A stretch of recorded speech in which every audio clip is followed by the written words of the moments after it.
गवादर में बारिशों के बाद कराची की तरफ भी बारिशों ने अपना रुख कर लिया। जुमे की नमाज होने के फ़ौरन बाद ही बारिश शुरू और लोग नमाज के बाद तेज़ी से अपने अपने घरों की तरफ रवाना हो गए। कराची में बारिश का सुनते ही एक खौफ का माहौल तारी हो जाता है। शहरी इंतज़ामिया बारिश में हाथ पैर ढीले कर देती है।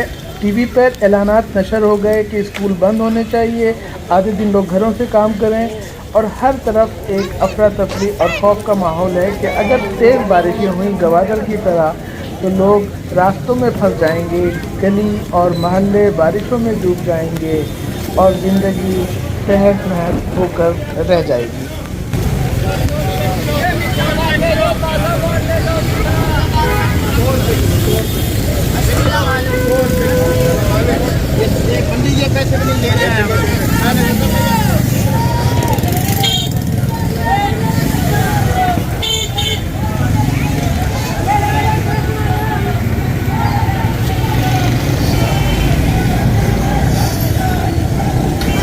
बल्दियाती इंतखाबात को साल होने को आए हैं। मुख्तलिफ टाउन अपने अपने तौर पर मुख्तलिफ सरगर्मियों में मसरूफ़ हैं। बल्दिया के मेयर ने ऐलानात जारी किए हैं। देखना है कि अगर आज बारिश होती है तो इसमें क्या कुछ बह जाता है।